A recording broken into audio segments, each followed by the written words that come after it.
ሰላም የተከበራችሁ የኢትዮ ታይምስ ቤተሰቦቻችን ለሰዓቱ መርጠን ያዘጋጀናቸውን አዳዲስና ወቅታዊ መረጃዎችን ይዘንላችሁ ቀርበናል። በቅድሚያ አርዕስተ ዜና እናሰማለን። በአፋር ሰሜናዊ ዞን ኮናባ ወረዳ በኩል ገብቶ የህወሓትን ትንኮሳ እንዲገታ ተልዕኮ የወሰደው ለጌታቸው ረዳ ቡድን ተጠሪ ነው የተባለ ታጣቂ ቡድን አፋር ሲደርስ ከህዝቡ ተቃውሞ ደረሰበት። የአፋር ህዝብ ቡድኑን በመቃወሙ ተጠቂዎቹ ተሳፍረው የመጡበትን መኪኖች በማቃጠል ወደ መጡበት ትግራይ ክልል እንዲበተኑ አድርጓቸዋል ተብሏል። በዝርዝር የምናየው ይሆናል። ጠቅላይ ሚኒስትር አብይ አህመድ መንግስታቸው አዲስ አበባን ጨምሮ በበርካታ ከተሞች እያካሄዱ ያለውን የኮሪደር ልማት ፕሮጀክት ለማጣጣል የሚሞክሩ ያሏቸውን ሀገራትና ቡድኖች የእናንተን ስራ ስሩ፣ ይህንን ለኛ ተውልን ሲሉ አሳሰቡ። የአሜሪካ መንግስት በበኩሉ በኮሪደር ልማት ፕሮጀክት ምክንያት በ10 ሺዎች የሚቆጠሩ ነዋሪዎች መፈናቀላቸውን የሚገልጽ ሪፖርት አውጥቶ ነበር። ሙሉ መረጃውን አጠናቅረናል። በሱዳን ያጋጠመውን የጎርፍ መጥለቅለቅ ተከትሎ ኢትዮጵያ የህዳሴ ግድቡ ላይ ያሉ 4 ተርባይኖች ወደ ስራ ሳይገቡ በመቅረታቸው ከፍተኛ መጠን ያለውን ውሃ ወደ ሱዳን እንድትለቅ አድርጓታል በማለት ክስ ቀረበባት። በሌላ በኩል የዚህ ችግር ምንጭ እንደሚባለው የህዳሴው ግድብ ሳይሆን የዓለም የአየር ጸባይ ለውጥን ተከትሎ የተከሰተው ከፍተኛ ዝናብ ነው የሚል ሀሳብ ተነስቷል። ሌላኛው መረጃችን ነው። የሐዋሳ ከተማ ከንቲባ ከኃላፊነታቸው እንዲነሱ የግምገማ ቡድኑ በሙሉ ድምጽ ወሰነ። ተግባራዊነቱ የሚረጋገጠው ግን ሁለቱ ቡድኖች በሚያደርጉት የማጠቃለያ ውሳኔ ነው ሲሉ አንድ ከፍተኛ የመንግስት ኃላፊ የገለጹ ሲሆን ሌሎችም የክልልና የከተማ አስተዳደር አመራሮች በዚሁ መልክ አቅጣጫ ተቀምጦባቸዋል ተብሏል። ተጨማሪ አለን። በወንድ ወገነት ሴቶች ሱሪ መልበስ የለባቸውም በሚል ጾታዊ ትንኮሳ ከመድረሱ ጋር በተያያዘ 6 ሰዎች መታሰራቸው ተገለጸ። ጉዳዩን የተናገሩት የሀገር ሽማግሌዎችም የሃይማኖት አባቶችም አለመሆናቸውና የተለያዩ እጾችን ተጠቃሚዎች የፈበረኩት ነው ተብሏል። ዝርዝሩን የምናሰማቸው ይሆናል። የዩናይትድ ስቴትስ ሴኔት የወጪ ንግድን ማጽደቅ ባለመቻሉ የአሜሪካ መንግስት አገልግሎት በከፊል ተዘጋ። በዚህም አንዳንድ አስፈላጊ አይደሉም የተባሉ የመንግስት አገልግሎቶች ይቆማሉ የተባለ ሲሆን እንደ ህግ አስከባሪ መኮንኖች፣ ወታደራዊ ሰራተኞችና የአየር ትራፊክ ተቆጣጣሪዎች ያሉ አስፈላጊ ሰራተኞች ግን ስራው ዝግ በመሆኑ ያለ ክፍያ ለመስራት ይገደዳሉ ተብሏል። መረጃውን በዝርዝር አካተናል። የተከበራችሁ የኢትዮ ታይምስ ቤተሰቦቻችን እነዚህንና ሌሎችም ወቅታዊ መረጃዎችን ለማድመጥ እስከ መጨረሻው ድረስ ላይክ፣ ሼር እና ሰብስክራይብ በማድረግ አብራችሁን እንድትቆዩ እየጋበዝን ወደ ዝርዝር መረጃዎቻችን እናልፋለን።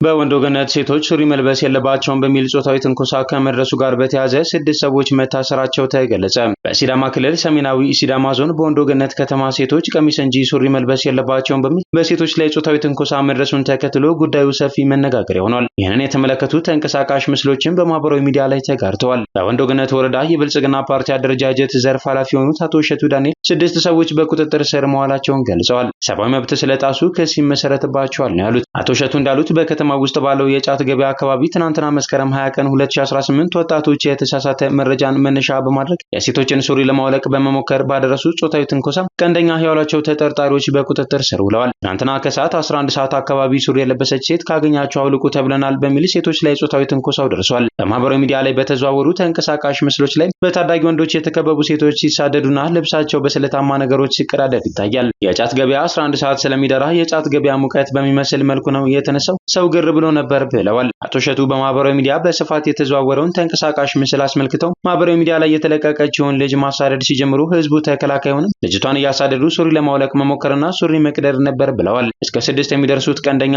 የሚባሉ ታስረዋል። ምርቃና ብቻ ሳይሆን አደንዛዥ ነገርም ስለሚጠቀሙ በራሳቸው ፈጥረው የጀመሩት ወሬ ነው፣ ከማንም ያገኙት መረጃ አይደለም ሲሉ አክለዋል። ባለፈው ሳምንት የሀገር ሽማግሌዎች ተሰባስበው በአካባቢው የሚሰጠው የጥሎሽ ገንዘብ ከጊዜ ወደ ጊዜ እንደጨመረ ውይይት እንዳደረጉና የጥሎሽ ዋጋ 15000 ብር ይሁን የሚል ስምምነት ላይ እንደደረሱ ገልጸዋል። በዚህ ውይይት ላይ ስለ ሴቶች አለባበስ ምንም የተነሳ ነገር ባይኖርም ሱሪ የምትለብስ ሴት ሱሪዋ ተቀዶ ራቁቷን እንድትሄድ ትደረግ ተብሏል ብለው የጀመሩት እንጂ መነሻው አይታወቅም በማለት አቶ እሸቱ አብራርተዋል። አቶ አክሊሉ የተባሉ የአካባቢው ነዋሪ እንደተናገሩት ራቅ ካለ ገጠራማ አካባቢ ሱሪ መልበስ ለሴቶች ተገቢ አይደለም የሚል ውይይት ተካሂዷል የሚል ወሬ ተናፍሷል ብለዋል። ያንን ብለው ተወያዩ መሰለኝ። እዚህ ዱርዬዎች እሱን ሰምተው ነው ወንድ ወገነት ከተማ ውስጥ ችግር የፈጠሩት። የከተማ ቦዘኔዎች ናቸው፣ የሚረቡ ልጆች አይደሉም ሲሉ አክለዋል። በድንገት የተፈጠረ ነገር ነው፣ ብዙ ሰው የሰማውም ጉዳይ አይደለም። ነገሩን የተናገሩት የሀገር ሽማግሌዎችም አይደሉም፣ የሃይማኖት አባቶችም አይደሉም ያሉት አቶ አክሊሉ ህዝቡ ድርጊቱን ተቃውሞታል ሲሉ አስተያየታቸውን ሰጥተዋል። የብልጽግና ፓርቲ ኃላፊ አቶ እሸቱ ከነዋሪው ሐሳብ ጋር በሚስማማ መልኩ ትናንትና ማምሻውን ህዝቡ እንዴት እንዲህ ያለ ነገር ያደርጋል ብሎ ተቃውሞውን መግለጹን አክለዋል።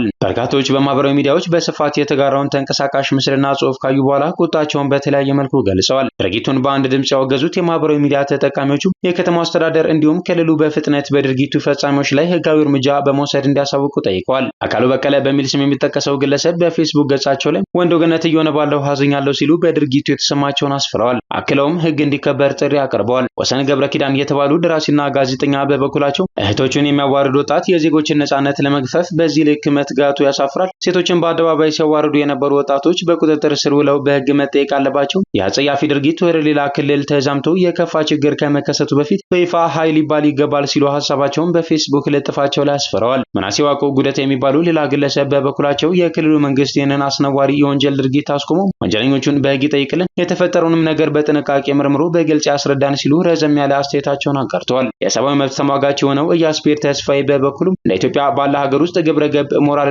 ግብረገባዊ ፋይዳ ሞራል ቫሊዩ መመንጨትና መተግበር ያለበት ከባህል ከሽምግልና ከሃይማኖት ወዘተ ሳይሆን ከመንግስት ሊሆን እንደሚገባው ከዚህ በላይ ማሳያ የለም ሲል ሀሳቡን በፌስቡክ ገጹ ላይ አጋርቷል። ጦማሪና የሰብአዊ መብት ተሟጋቹ በፍቃዱ ኃይሉ በበኩሉም የወንዶ ገነት አስተዳደር በፌስቡክ ገጹ ላይ በድርጊቱ የተሳተፉ በቁጥጥር ስር መዋላቸውን መግለጹን ተከትሎ የወንዶ ገነት መስተዳደር ድርጊቱን አውግዞ ተሳታፊዎቹን ለፍርድ እንደሚያቀርብ አሳውቋል። ውሳኔው ከፍጻሜው እንደሚደርስ ተስፋ ያደረኩ ለእርምጃው ምስጋናን እገልጻለሁ ብሏል። የወንዶ ገነት ወረዳ የብልጽግና ፓርቲ አደረጃጀት ዘርፍ ኃላፊ አቶ እሸቱ በበኩላቸው የሀገር ሽማግሌዎች ውይይት ከአለባበስ ጋር እንደማይገናኝና ስለ ጥሎሽ ያደረጉትንም ንግግር ለህዝብ ይፋ እንዳላደረጉ ገልጸዋል። ከባህል ወይም ከሽማግሌዎች ንግግር ጋር የተያዘ ሳይሆን ልጆቹ ዝም ብለው ሱሪ አውልቁ ብለው ነው የጀመሩት። ሽማግሌዎችም አልተወያዩም። ሱሪ ልበሱም አትልበሱም አልተባለም። ሱሪ መልበስ ሰብአዊ መብት ነው ብለዋል። አያይዞም ወሬው ምንጩ አይታወቅም፣ ውይይትም አልተደረገም። ሽማግሌዎች ባለፈው ሳምንት ስለ ጥሎሽ መብዛት ነው የተወያዩት። እሱም በይፋ አልታወጀም፣ ወደ ህዝብ አውጥተው አላወጁም፣ ተግባራዊም አልተደረገም ብለዋል። አቶ እሸቱ ወሬ የሚያናፍሱ ችግር መፍጠር የሚፈልጉ ዱርዬዎች ሱሪ የምትለብስ ሴት ሱሪዋ ተቀዶ ራቁቷን እንድትሄድ ተደረግ ተብሏል ብለው የጀመሩት እንጂ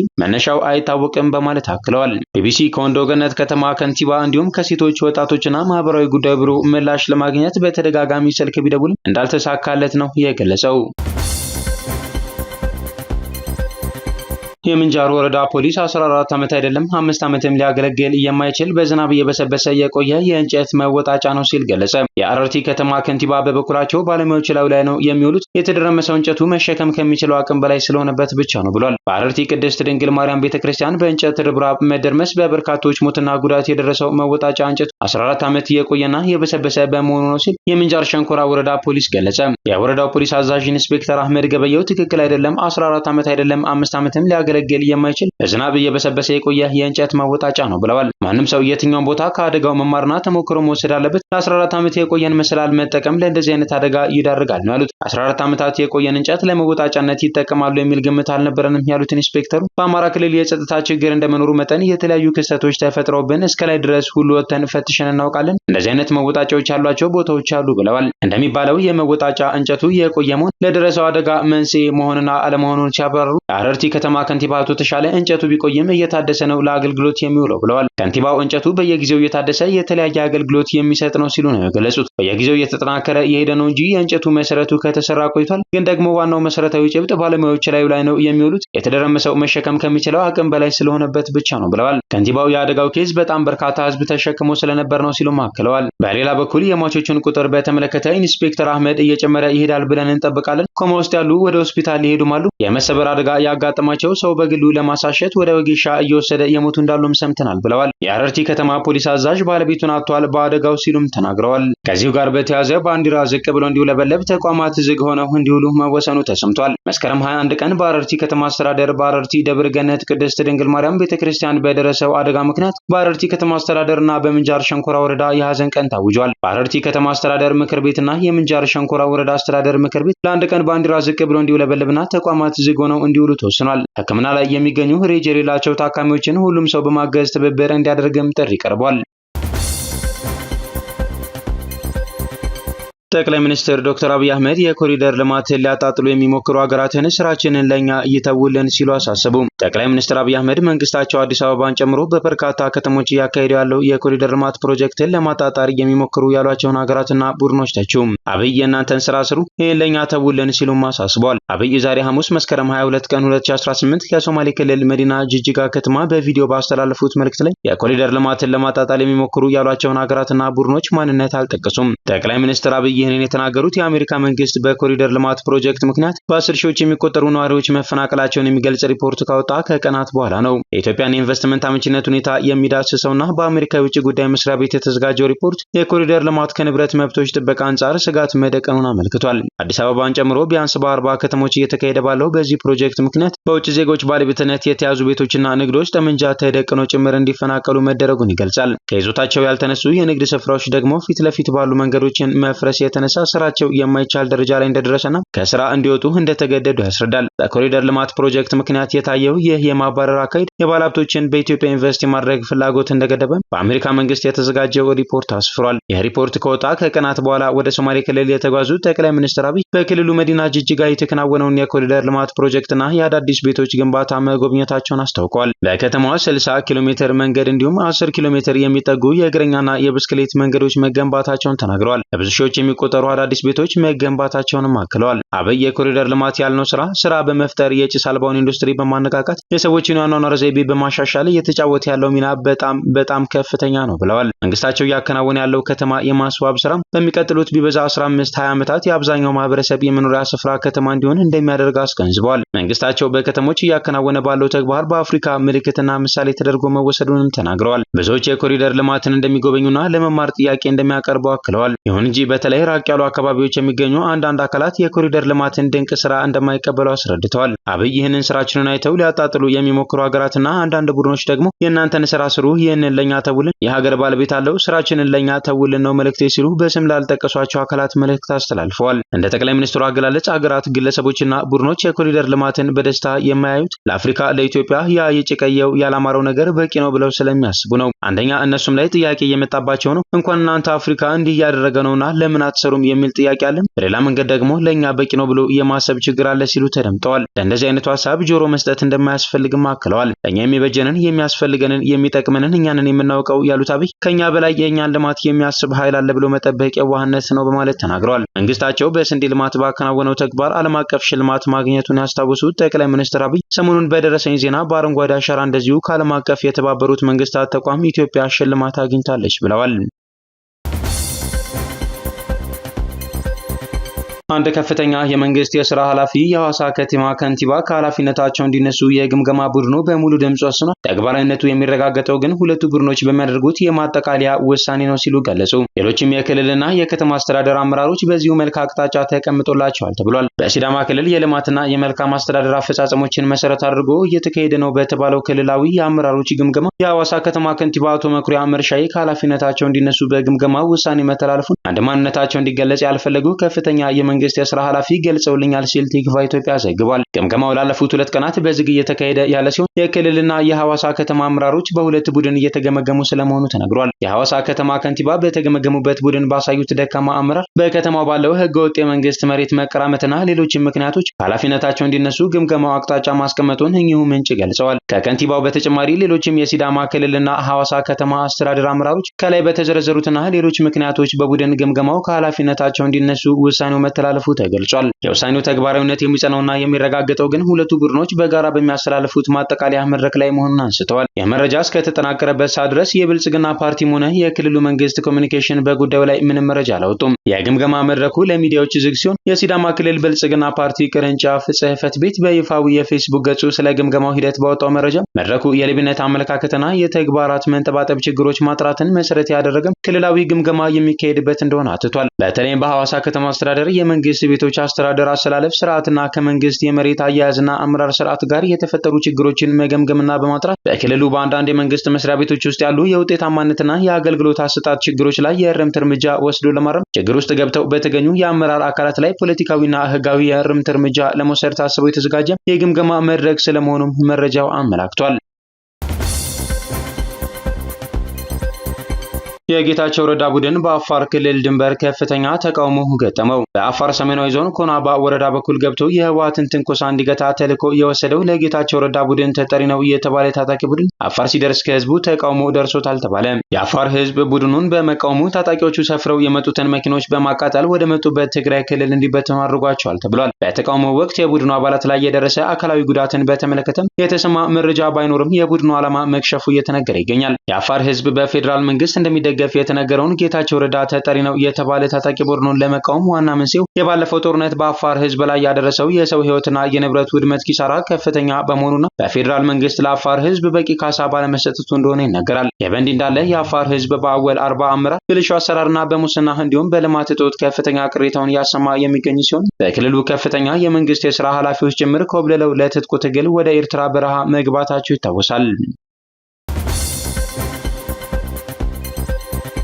በሱዳን ያጋጠመውን የጎርፍ መጥለቅለቅ ተከትሎ የሱዳንና የግብጽ የውሃ ባለሙያዎች በህዳሴ ግድብ ላይ የተለያየ አስተያየት እየሰጡ ነው። በሱዳን በሚገኙ 5 ግዛቶች ከአባይ ውሃ ጋር በተያያዘ የአስቸኳይ ጊዜ አዋጅ መውጣቱ ይታወሳል። በሱዳን ግብርናና መስኖ ሚኒስቴር ስር የሚገኘው የአባይ ውሃ ጉዳዮች አስተዳደር በበኩሉ በአባይ ወንዝ ዳርቻ ላይ የሚገኙ በሙሉ ንብረታቸውንና ህይወታቸውን ለመጠበቅ አስፈላጊውን እርምጃ እንዲወስዱ ማሳሰቢያ ሰጥቷል። የወንዙ ውሃ ፍሰት በሳምንቱ መጨረሻ ቀናት እየጨመረ እንደሚሄድም አስጠንቅቋል። አስተዳደሩ ባወጣው መግለጫ የጥቁር አባይ ወንዝ ውሃ ፍሰት በየቀኑ ወደ 699 ሚሊዮን ኪዩብ ሜትር ከፍ እንደሚል ያስታወቀ ሲሆን በተመሳሳይ በሀገሪቱ ውስጥ የሚገኙት ግድቦች የሚለቁትን ውሃ መጠን እንደሚጨምሩ ማስረድቷል። ይህ ደግሞ በካርቱም፣ ሸንዲ፣ አጥባራ፣ በርበር፣ ጀበል፣ አወሊያ አካባቢዎች የጎርፍ መጥለቅለቅን እንደሚያስከትል ገልጾ የችግሩ ተጠቂ የሚሆኑት ብሉ ናይል፣ ሴናር፣ አልገዚራ፣ ካርቱም፣ ብሉ ናይል እና ዋይት ናይል ግዛቶች መሆናቸውን አስታውቋል። ስለ ጉዳዩ ከሬዲዮ ዳባንጋ የተጠየቁት ሱዳናዊው የግድብና መሰረተ ልማት አማካሪ አቡበከር ሙስጠፋ የዚህ ችግር ምንጭ እንደሚባለው የህዳሴው ግድብ ሳይሆን የዓለም የአየር ጸባይ ለውጥን ተከትሎ የተከሰተው ከፍተኛ ዝናብ መሆኑን ገልጸዋል። በአልኒኖ የተነሳ የውቅያኖስ ሙቀት መጨመሩን ጠቅሰውም ካለፈው ዓመት አንስቶ በአገሪቱ ውስጥ ከዚህ ቀደም ባልታየ መልኩ የሚጥለው ዝናብ ከፍተኛ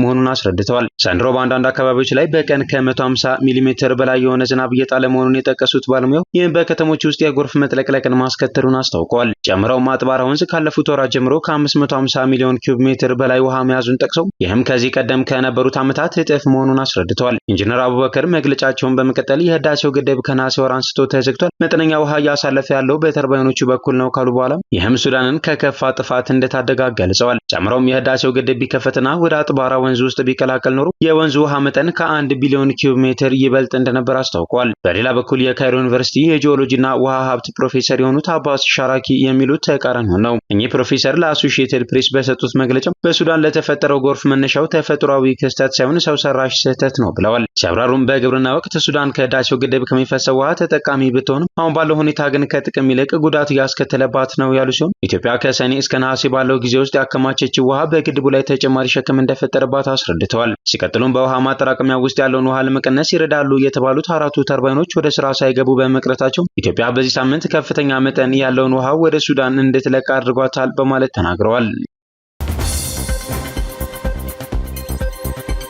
የዩናይትድ ስቴትስ ሴኔት የወጪ ህግን ማጽደቅ ባለመቻሉ የአሜሪካ መንግስት አገልግሎት በከፊል ተዘጋ። የህግ አውጪዎች የወጪ ህግን ለማጽደቅ ያደረጉት የመጨረሻ ሙከራ ከከሸፈ በኋላ የዩናይትድ ስቴትስ መንግስት አገልግሎት በከፊል ተዘግቷል። በዩኤስ ሴኔት ውስጥ ያሉ ዲሞክራቶችና ሪፐብሊካኖች የተፎካካሪ ማቆሚያ ሀሳቦችን ውድቅ ካደረጉ በኋላ የፌዴራል መንግስትን ስራ ለማስቀጠል የሚደረገው የገንዘብ ድጋፍ ዕለት ጊዜው አልፎበታል። እንደ አውሮፓውያን አቆጣጠር ከ1980 ጀምሮ የአሜሪካ መንግስት ከ12 ጊዜ በላይ ስራውን በከፊል ቢያቆም የፕሬዚዳንት ዶናልድ ትራምፕ የገንዘብ ድጋፉን በመጠቀም የመንግስት ሴክተሩን መጠን በከፍተኛ ሁኔታ ለመቀነስና የበለጠ የመበታተን እርምጃ ሊወስዱ ይችላል የሚል ስጋት አሳድሯል። ማክሰኞ ዕለት ትራምፕ በዋይት ሃውስ ለጋዜጠኞች ሲናገሩ ከፊል መዘጋቱን ተጠቅመው ለዲሞክራቶች መጥፎ የሆኑ እርምጃዎችን ሊወስዱ እንደሚችሉ አስጠንቅቀዋል። እንደ አውሮፓውያን አቆጣጠር ከ2018 ወዲህ የመጀመሪያው እንዲህ አይነቱ የገንዘብ ድጋፍ እንዲዘገይ ሆኗል። ቁልፍ ኢኮኖሚያዊ መረጃዎችን ማተምና ለአነስተኛ ንግዶች የብድር ማረጋገጫዎችን ጨምሮ አንዳንድ አስፈላጊ አይደሉም የተባሉ የመንግስት አገልግሎቶች ይቆማሉ። እንደ ህግ አስከባሪ መኮንኖች፣ ወታደራዊ ሰራተኞችና የአየር ትራፊክ ተቆጣጣሪዎች ያሉ አስፈላጊ ሰራተኞች በስራው ላይ ይቆያሉ።